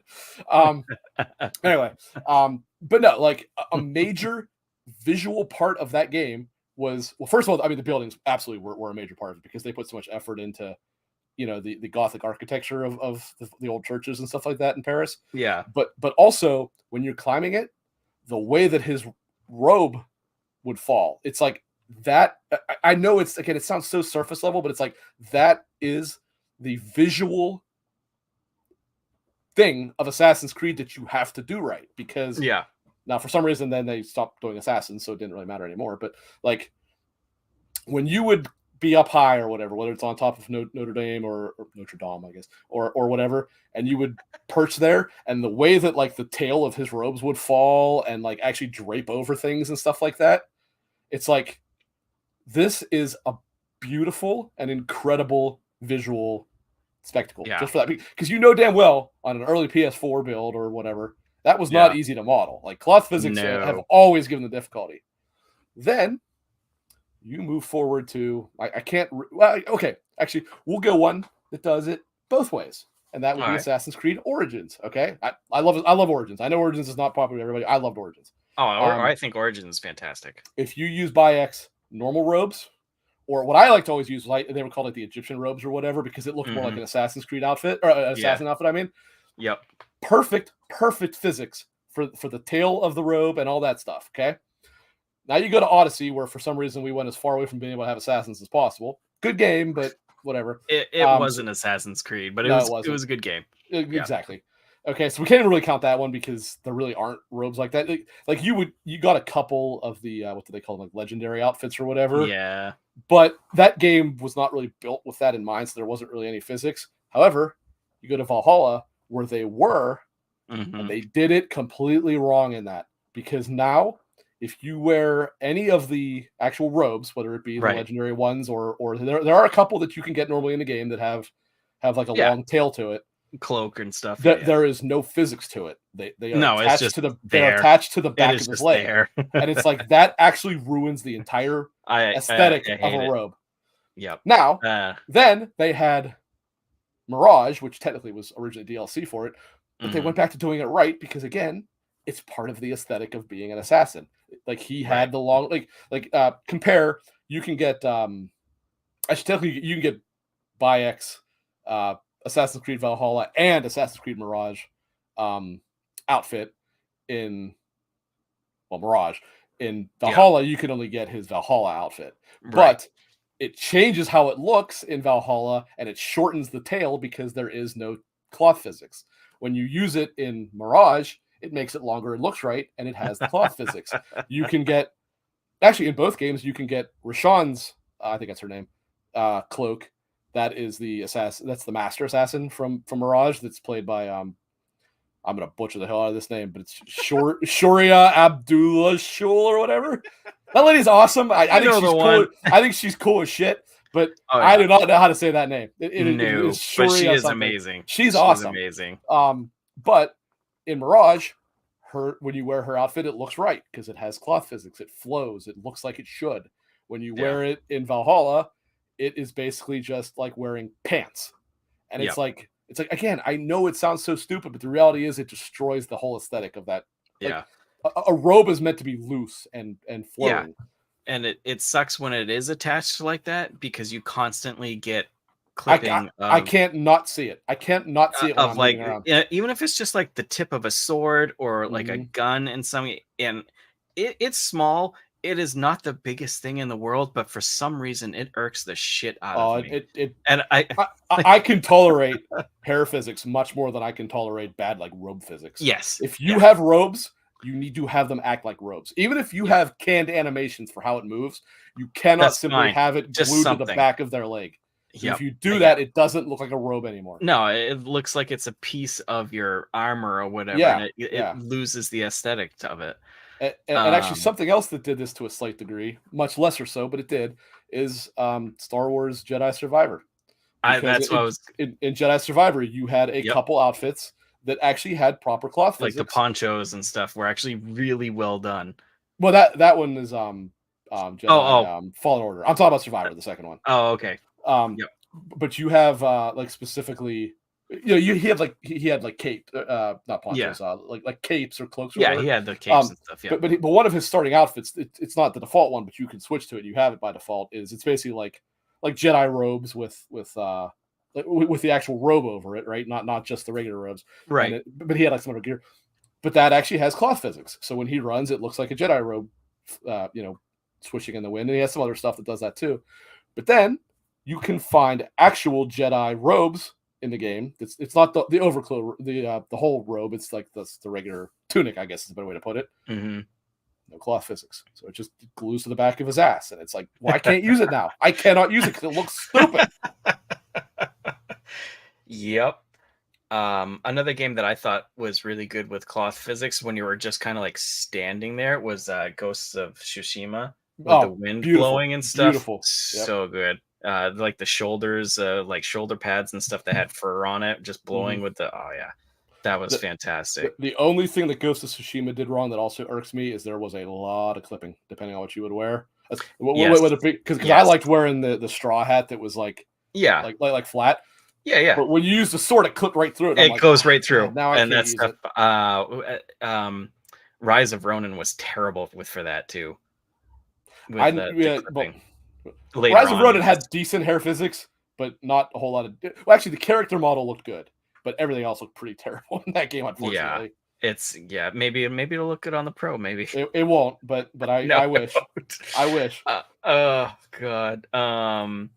I thought the Batman Arkham series, I thought they did the cape well. Yeah, well, in that game, you needed to. You do it wrong, and you ruin. You ruin the entire visual aesthetic of that. Yeah, but I agree with you. They did it. They got that one right, especially in Arkham Asylum. I'm sorry, Arkham Knight, which. Yeah. Sorry, Luke. That was the weakest of the four by far. It was. But the cape looked pretty incredible in that game. No question about it. Yeah. I think Bloodborne, I think if I remember correctly, did the armor aesthetic really well with cloth and stuff too. The way that weapons were held on and stuff. It did, but it was another one that just. But this is a From thing. Is just clipping out the everything clips through everything in that. But I mean, say with Elden Ring. Elden Ring, actually, if you had something that had like long flow to it, it looked really good. Until you. What's that? So you did something. Well, I was gonna say, like in Elden Ring, I used once I got it, I used the Preceptor's. I used like the Preceptor's outfit, but then I used the Confessor hood, I think it was. Actually, that looked good because the robes actually had physics to them, and based on what I used, there wasn't a whole lot of clipping there, but From stuff does tend to have a lot of it typically. Yeah. Yeah. I think that's pretty much all the ones that I can remember. I'm trying to look. I'm also looking at lists here. Some Metro Last Light apparently had really good physics. It had good physics, but it didn't have like cloth physics that I remember. I was gonna say I don't remember that being really good cloth physics, but I mean, yeah, it was. Well, because it used that NVIDIA physics engine, the PHYSX. But that gives like the volumetric fog physics and stuff like that. It didn't really have cloth physics though. A lot of people are saying Journey from the PlayStation with the scarf. Well, there was no game involved to that, so Yeah, I'm not really. I mean, the scarf it looks cool, but I know I'm gonna anger some people with that one. I do not. I did, but I don't get the love of Journey. I was super excited to play it. I'm like, and I like walking simulators, so it's not that at all. I'm like, this was not that good. We got Jaywalk in chat with a question. What are your thoughts on games like Elden Ring where they don't care if the hair cuts through the body and clothes? That was my thing with Bloodborne, is I had no idea it would be that bad, and I made my character have the long ponytail. Yeah, I was like, God, do I wish I could change that, because it constantly was going in and out of the clothing. Because there is a point where like okay, I have this one piece of armor and my hair is kind of clipping through it, and it's like, all right, whatever. But then there's some games where it doesn't matter what you're wearing, something is always clipping, and it just pisses me off so much. It just feels, and I am clearly not a game dev or anything like that, but I like Silkin's thing here. I'd like it if you wouldn't at Jaywalk, but at least FromSoft is consistent in their badness. I mean, from are one of the worst when it comes to clipping, because everything clips everything in a From game. And for a game that is very polished, you would think that they would be a little bit better with that stuff, but I don't know.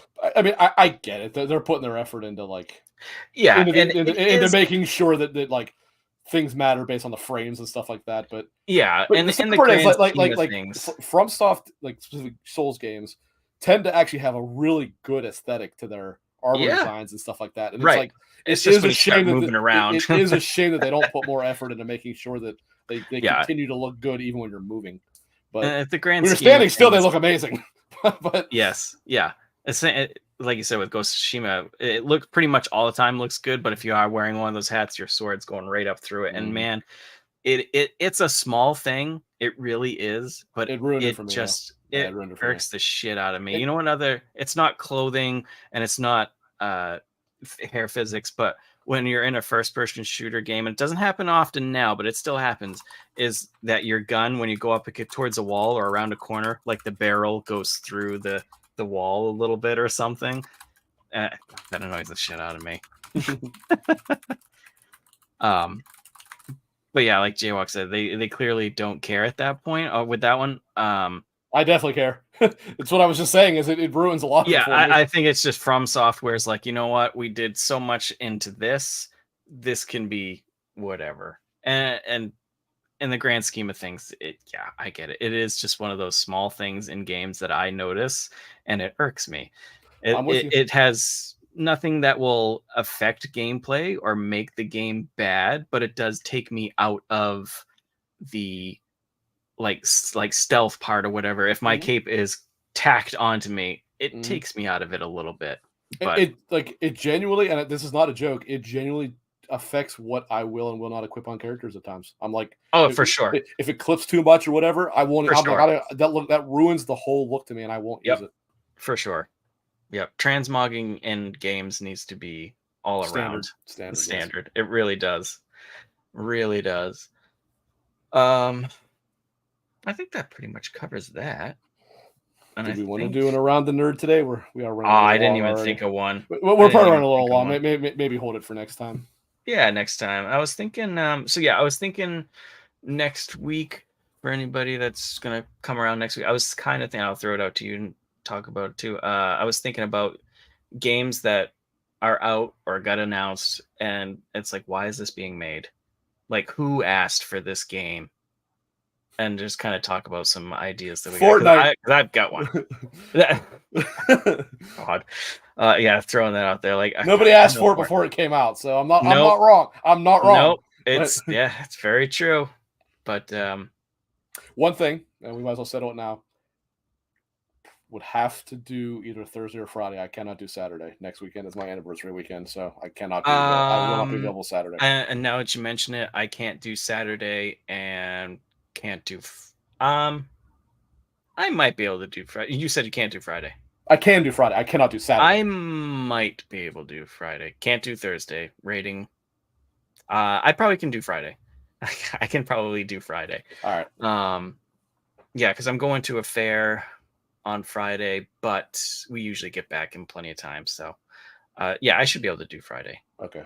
So yeah, folks, we should be here Friday. We'll get Around the Nerd back for Silkinet and everybody else. Sorry, Silkinet. I know we didn't do it last time, but Oh, you guys, that's right, yeah. Yeah, I had one picked, and I'm like, I'm just gonna save it. But we're almost 2 hours now, and this typically is this is usually a long segment, so it's probably better. I think it's one of those things. If we get to it, it's cool. If it's kind of like a slow week type of deal or whatever, if we don't get into something big, no worries there, brother.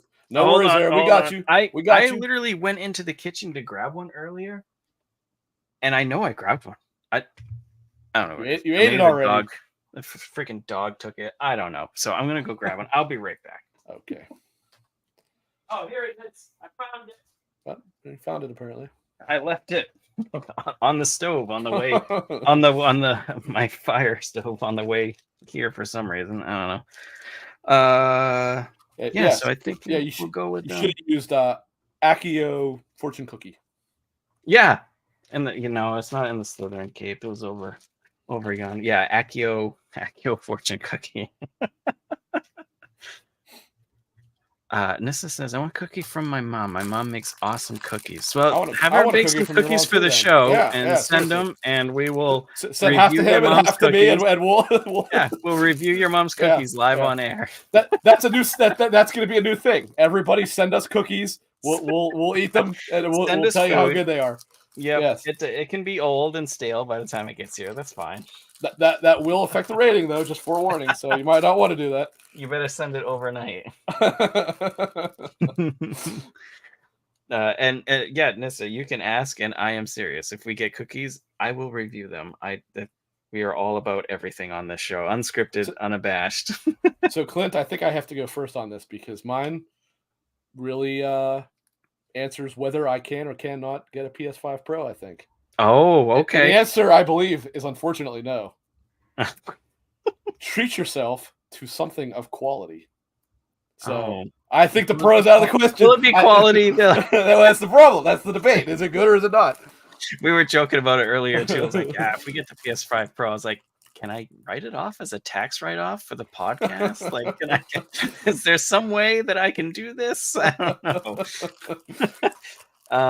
But anyways, let's see. I have what the hell is this? Use Mondays as a catalyst for personal and professional growth. That's crap. That's a terrible thing. I need a new bag of fortune cookies. This one hasn't been very good. That was some corporate bootlicking fortune cookie nonsense there. God. Well, I think that's it, folks. Thank you very much for joining us. We will be back probably Friday talking about games that shouldn't have been made, that nobody asked for. Concord. Fortnite. But anyways, thank you very much for everybody that popped in and said hi and was with the community asking questions and stuff. We love it. So we'll catch you next week. So thank you very much, guys. Have a good one. Thanks, guys.